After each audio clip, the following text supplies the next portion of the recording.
Assalamualaikum. Welcome to Biotime. Hari ini saya akan terangkan pasal salah satu subtopik dalam bab 8 tingkatan 4 iaitu peranan mikroorganisma yang berfaedah dalam ekosistem.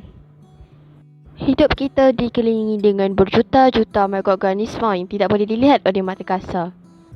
Terdapat juga mikroorganisma yang memberi kesan buruk dalam hidup kita, iaitu mikroorganisma berbahaya. Contohnya seperti salmonella yang disebabkan kita tidak membasuh tangan dan juga makan makanan yang mentah. Selain itu, virus denggi yang dibawa oleh nyamuk yang boleh menyebabkan demam yang sangat panas dan juga menyebabkan kematian. Dan akhir sekali, iaitu virus COVID-19 yang telah menyebabkan kematian berjuta-juta orang di seluruh negara dan telah menyebabkan kita terpaksa duduk di rumah disebabkan PKP. Dan yang pasti itulah yang patutnya kita buat. Walaupun terdapat banyak mikroorganisma yang berbahaya, terdapat juga mikroorganisma baik yang berfaedah dan memainkan peranan yang penting dalam ekosistem. Oleh itu, marilah kita telusuri semua peranan-peranan mikroorganisma tersebut. Terdapat beberapa peranan mikroorganisma yang berfaedah dalam ekosistem. Yang pertamanya ialah perebutan, sistem pencernaan manusia, kita nitrogen dan salur alimentari anai-anai. Yang pertama sekali ialah perebutan.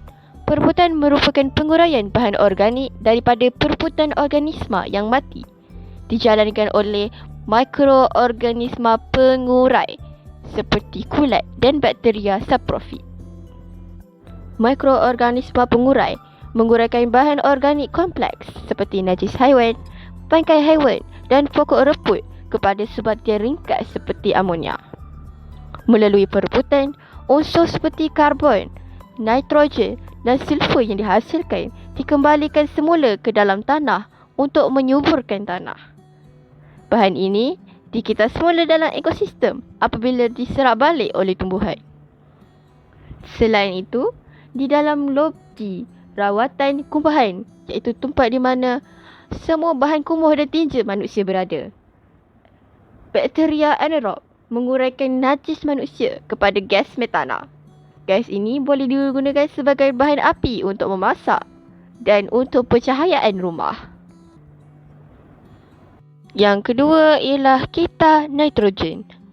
Nitrogen di atmosfera ialah kira-kira 78% dan lagi banyak daripada oksigen dan karbon dioksida.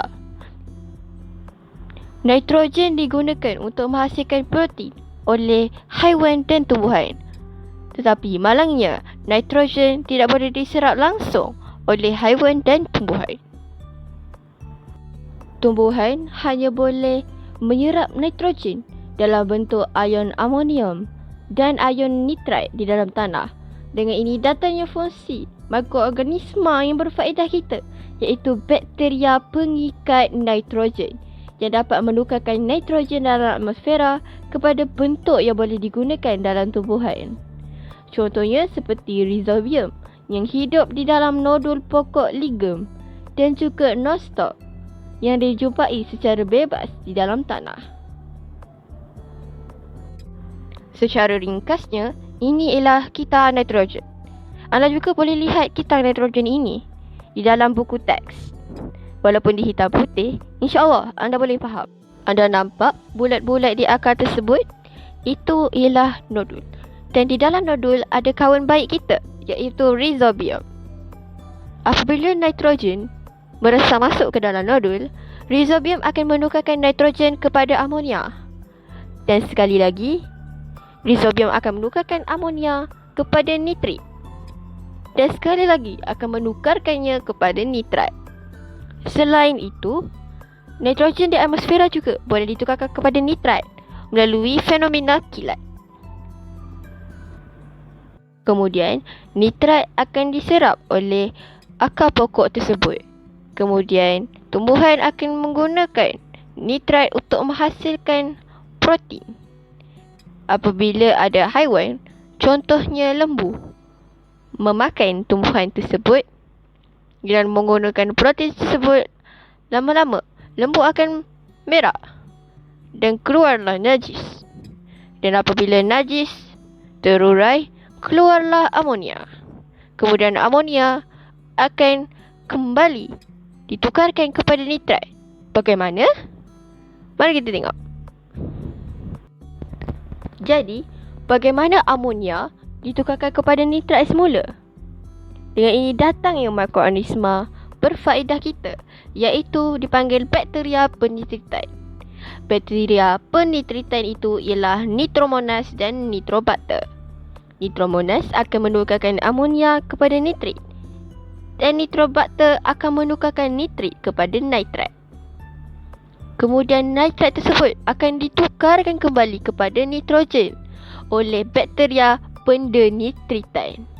Pastikan anda tak keliru antara bakteria penitritan dan bakteria pendenitritan, kerana nama diorang memang hampir sama, tapi fungsi diorang ialah berbeza. Jadi, kiranya nitrogen yang kita guna di mula-mula tadi telah dikembalikan di atmosfera. Jadi, nitrogen di atmosfera ialah masih sama. Inilah yang dipanggil kita nitrogen. Yang ketiga ialah salur alimentari anai-anai. Makanan utama anai-anai ialah kayu yang mempunyai selulosa. Pencernaan selulosa dibantu oleh sejenis protozoa berflagellum, iaitu Trichonomyphia. Protozoa ini mempunyai hubungan mutualisme dengan anai-anai. Protozoa ini akan merembeskan enzim selulis untuk mencernakan selulosa di dalam salur alimentari anai-anai kepada gula ringkas. Gula ringkas tersebut akan digunakan oleh anak-anak dan protozoa tersebut. Kehadiran protozoa ini adalah sangat penting kepada anak-anak kerana anak-anak tidak menghasilkan enzim selulis. Sama macam kes lembu. Lembu pun tak boleh buat enzim selulis. Kesian lembu. Dan yang terakhir sekali ialah sistem pencernaan manusia. Di dalam sistem pencernaan manusia, terdapat bakteria simbiosis yang terdapat dalam kolon manusia yang mensintesis vitamin B12 dan vitamin K yang sangat berguna pada manusia. Kekurangan vitamin B12 boleh menyebabkan anemia, manakala vitamin K penting untuk pembekuan darah. Yeay! Akhir sekali ialah kita akan bincang 2 soalan objektif pasal subtopik ini yang kita telah bincangkan dari tadi. Soalan pertamanya ialah, apakah proses dx dan y? Mula-mula kita bulat x dan y. Seperti kita tengok dx tu ialah protein haiwan kesebatian amonium. Seperti contoh yang saya beri tadi. Bila lembu makan daun, daun ada protein. Lepas tu nanti lembu tu akan berak najis. Dengan adanya najis tu akan lama-lama terurai menjadi amonia. So jawapannya ialah X, iaitu penguraian. Dan Y ialah sebatian amonium kepada nitrit. Sudah pastilah ia ialah penitritan, bukan penguraian, bukan penyerapan, dan sudah pastinya bukanlah pendenitritan. Pendenitritan merupakan proses di mana nitrat menjadi nitrogen. Mari kita cek jawapan betul tak? Yeay, jawapannya ialah A. Soalan yang kedua. Gambar rajah menunjukkan akar tumbuhan kekacang. Apakah jenis bakteria yang terdapat dalam K? K itu merujuk kepada nodul yang terdapat di akar. Dan dalam nodul, mestilah ada bakteria pengikat nitrogen. So, jawapannya ialah bakteria pengikat nitrogen. Yeay, jawapan kita betul. Okay guys, terima kasih kerana menonton. Assalamualaikum. Bye-bye.